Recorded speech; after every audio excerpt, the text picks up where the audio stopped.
Hello बच्चों, आज हम करेंगे फ्रेजल वर्ब और आपको रोजाना फ्रेजल वर्ब 5-5 करके इस चैनल पर मिलती रहेंगी। तो आइए हम आगे करते हैं। और फ्रेजल वर्ब का यूज हम एक तरीके से वर्ब की तरह ही करते हैं, एज अ मेन वर्ब। ठीक है, आइए। एक्ट अप, एक्ट अप का मतलब होता है टू बिहेव बैडली या कॉज ट्रेवल। इसका मतलब होता है दुर्व्यवहार करना, परेशानी खड़ी करना या शरारत करना।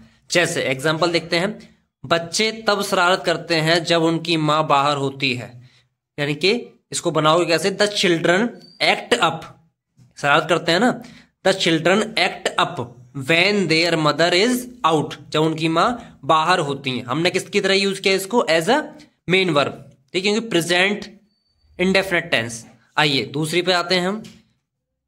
एक्ट फॉर, एक्ट फॉर का मतलब to act on behalf of. इसका मतलब होता है किसी के स्थान पर कार्य करना। जैसे वह बैठक में अपने पिता का प्रतिनिधित्व करेगी या अपने पिता की जगह कार्य करेगी।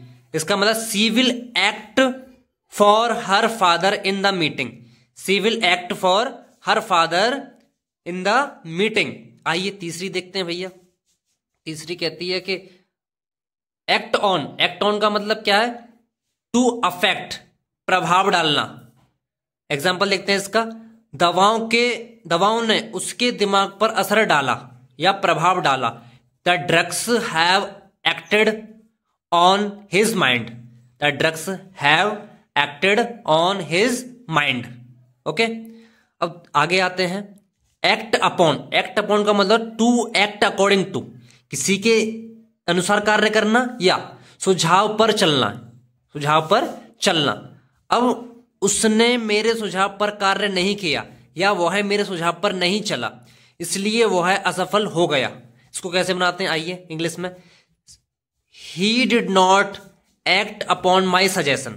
उसने मेरे सुझाव पर कार्य नहीं किया, यानी कि he did not act upon my suggestion, so he failed. आगे आइए sir. Back out, back out का मतलब टू विदड्रॉ। इसका मतलब हिंदी में होता है पीछे हटना या मुकर जाना। इसका ने मदद करने का वादा किया लेकिन वह मुकर गई। इसको कैसे बनाएंगे, आते हैं। सी प्रोमिस्ड टू हेल्प, उसने मदद करने का वादा किया बट बैक्ड आउट, लेकिन वह मुकर गई। ओके, अब मैं पीछे नहीं हट सकता। जैसे आप किसी को बोलो कि अब मैं पीछे नहीं हट सकता, इसको कैसे बनाऊं, I can not back out now. Okay, understand, thank you.